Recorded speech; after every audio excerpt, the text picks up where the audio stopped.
You're now listening to the Palmetto Dugout Show, hosted by State Director Sammy Esposito, Associate Scouts Drew Stewart and Sean Smith, that discuss all things related to amateur baseball in South Carolina. Here are your hosts. Welcome into high school preview number 5. This time we got Coach Padgett with Powdersville. What's going on, Coach? Good to see you guys. Thanks for having me. Back for year 2, Yes, two in a sir. row. I think you were the first one last year, weren't you? I don't know. Is that the case? I think it was really close. I don't remember, but I think you were really close to the top. I thought I was after like Hucks and some of those other legends. I don't know. That's what I was going for. Like I didn't feel prepared coming on after some of those guys that had done it for like so long and have won so much. I was like, oh no, this is not good. But you're a repeater now, so you know how it goes. There you go. Obviously, you let me down, man. I picked you a lot last year, but anyway, we'll get over. I'll get over that feeling of heartbreak. Talk about last year a little bit. What you learned from that previous season? It's like last year. I think looking back at the time, I think obviously, we had some guys that were disappointed, just with some of the lofty kind of expectations we had with a lot of guys coming back from a successful team the year before. But I think kind of what we learned from it was we had a lot of guys coming back, but it was, and we probably talked about it in the preview show, a lot of guys that were kind of stepping into a bigger role, even if they were on the team the year before. And I think sometimes it can be a learning process to do that. But to me personally, like the more I've kind of stepped away from that season is,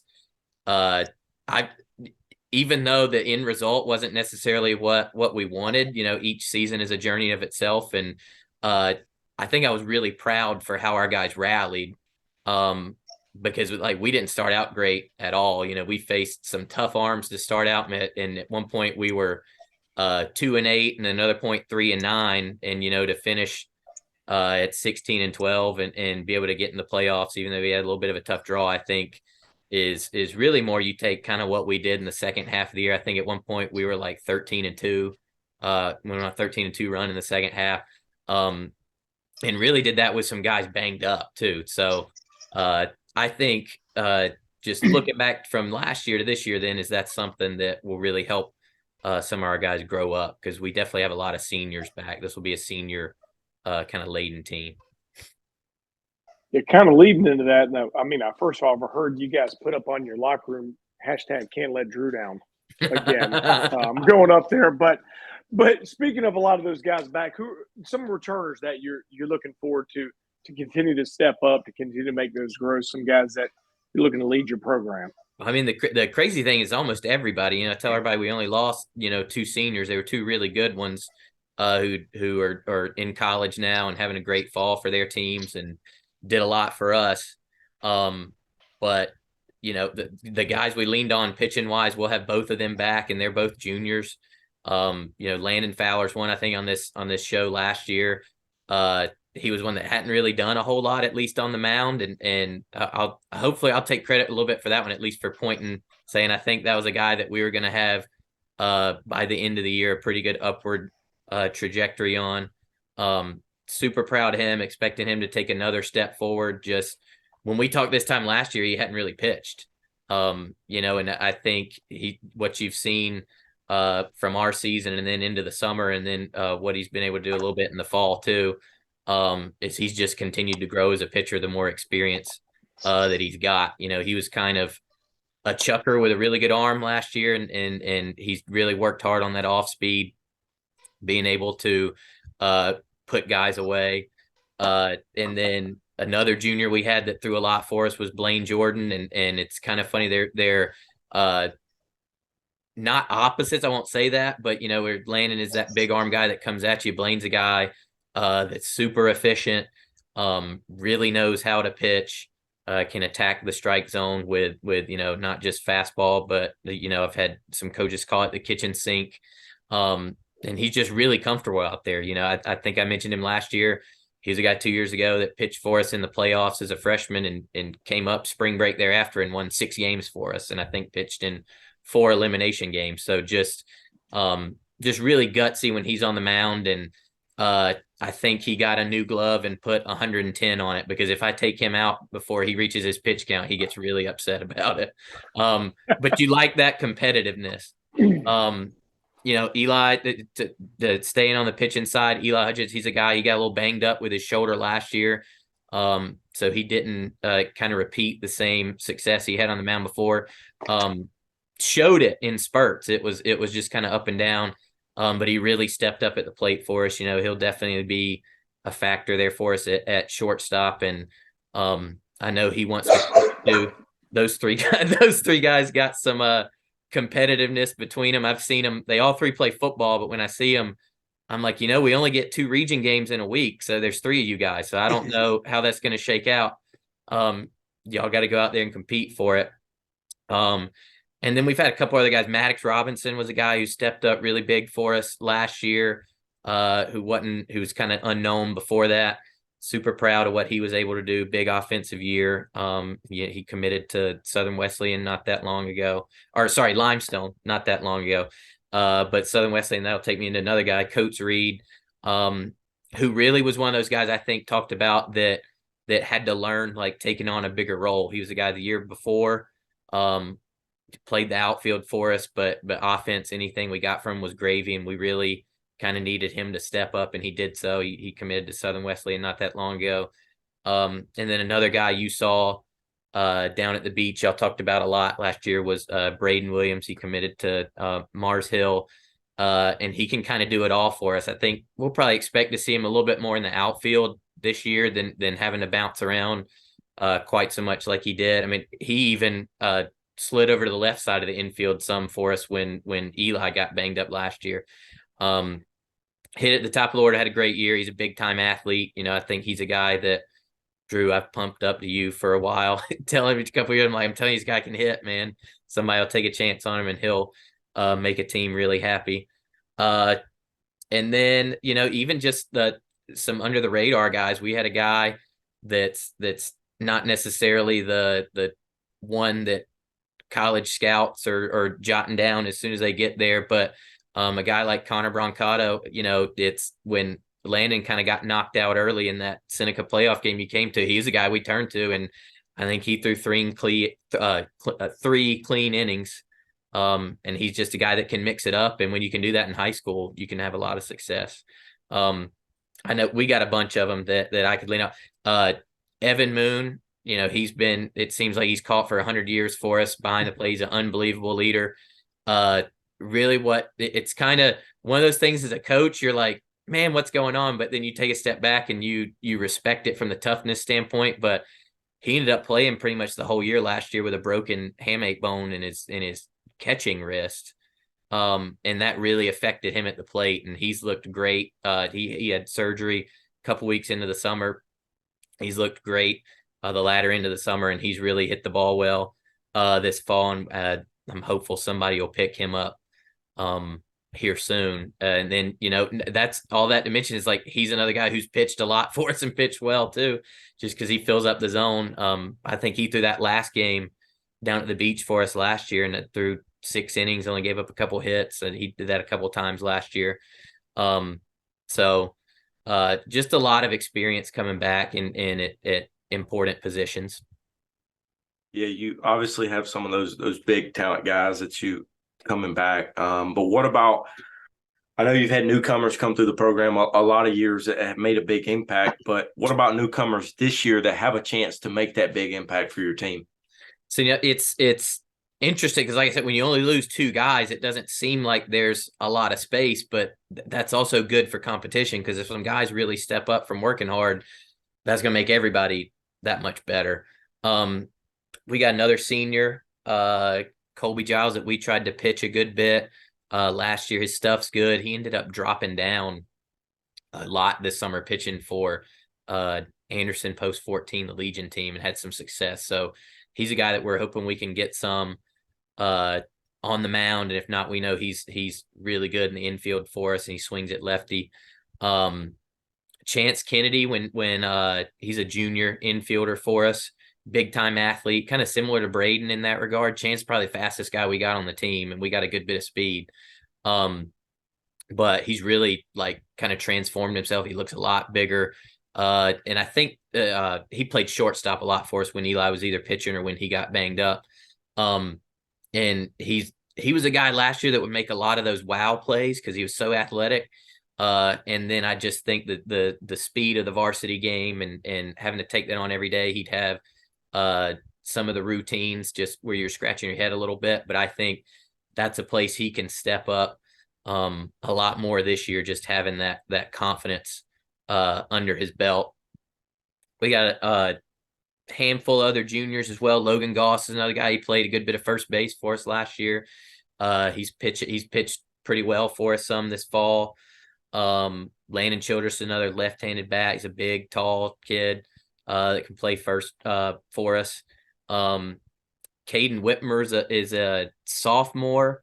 I think you guys might have seen a little bit of him too. Swings it from the left side. He's super baseball smart. He was our guy that when we had to slide Landon into the rotation, lean a little bit more in him last year because Landon was our other catcher, that we caught Caden a lot. And it was probably something just physically he wasn't ready for it yet. You know, he's been a guy, he's played everywhere, like the infield, outfield, and catcher.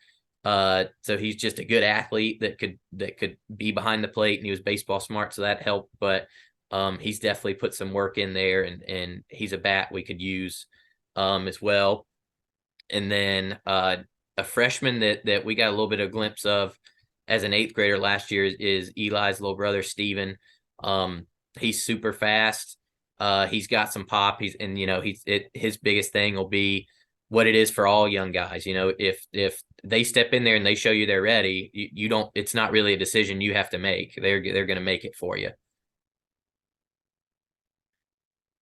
Yeah, you obviously got a bunch of those guys, older guys coming back, and obviously some newcomers kind of being able to mix in with those. And I know Drew gave you the jinx last year on this one, but like expectations, right? You kind of talked about last year, maybe I guess you say falling short, even though you didn't, right? You got in the playoffs, you still had a chance, you know, and what you guys did in the back end of the season. Kind of going into this year, what's kind of your expectations, your goals, and things you're looking forward to accomplish with this group? You know, I mean, I think the guys will tell you, you know, they got the highest expectations. That's a good thing. You know, if you're going to play, you might as well have those expectations when you're out there. But I think if anything, last year, you know, I think Nick Saban talks about that as like using failure, right? Failure, because I don't like, again, there's a lot of good things when you play almost 30 games in a season. It's got, everybody's going to have ups and downs with it. But just, kind of that falling short of where you thought you were going to be, if you could say that a failure, is just that, like, winning's hard and everybody's trying to do it. You know, we might have those goals and we might be trying to win when we're out there and doing our best, but that doesn't mean the other team's not doing that either. And sometimes that's just how it happens. And, you know, that's really what it felt like it happened to us in the early part of the season. You know, I told you we faced some good arms, a lot of them that you guys saw. And then I think, you know, like I said, we were 2-8, 3-9 in that stretch.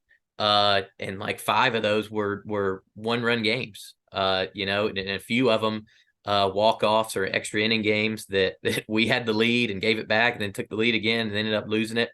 But so I think our guys, I think one of the biggest things positives that I've seen from the fall is they're very self-aware and comfortable. It doesn't feel like anybody's pressing to prove anything other than what they are. They know that they're good players. They can play, and just taking the field and going out there and doing it, then, you know, the results are going to take care of themselves. And if not, you know, sometimes it's just the other team's got good players or a good arm and the ball breaks their way too.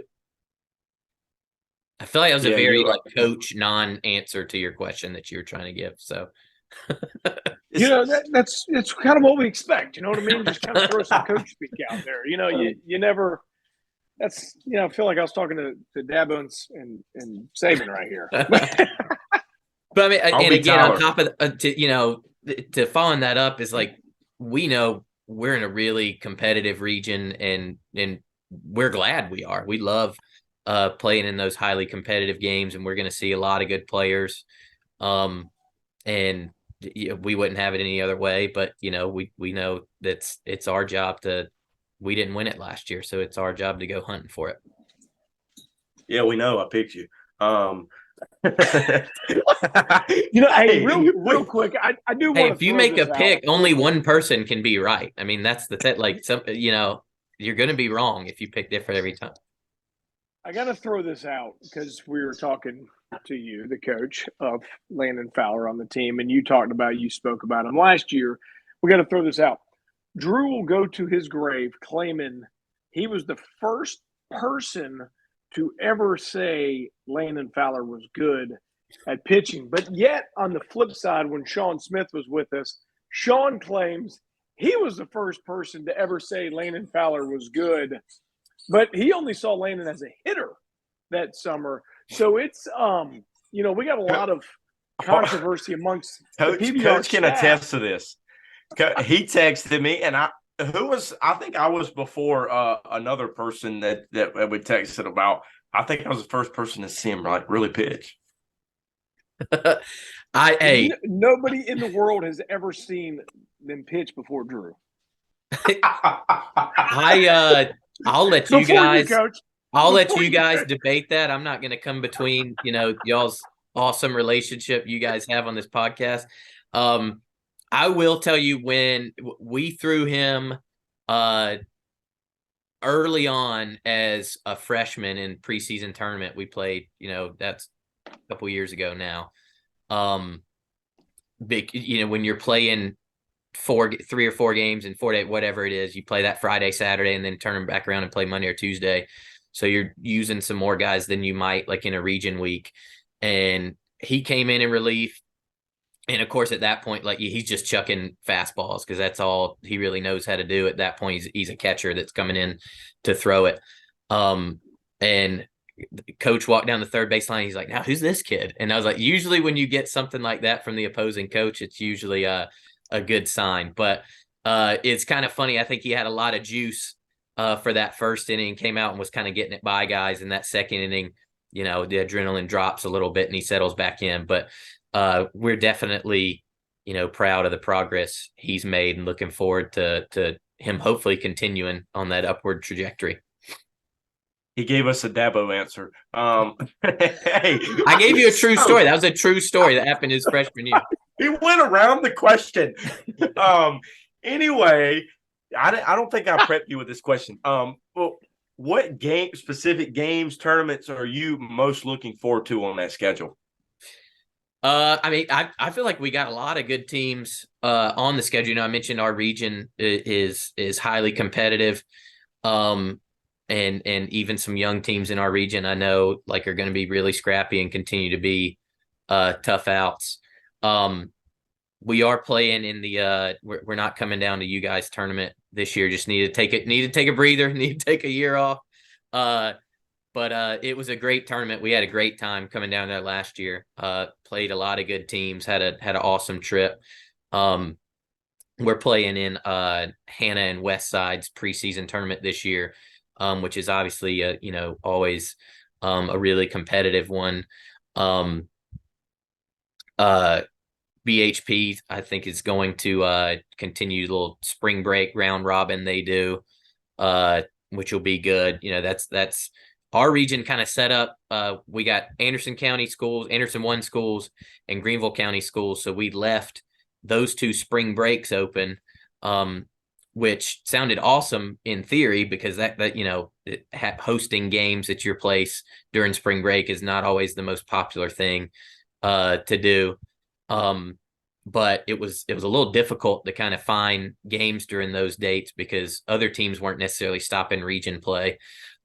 So I was glad that we were able to get BHPs play a few games over there during that time. But we got Greenville on the schedule again, Wade Hampton. We played Jailman a few times this year. So we're definitely, I think, challenging ourselves. We'll play Seneca again. Team we're very familiar with. We've played a lot, seems like the past few years. Scrimmaged them a lot.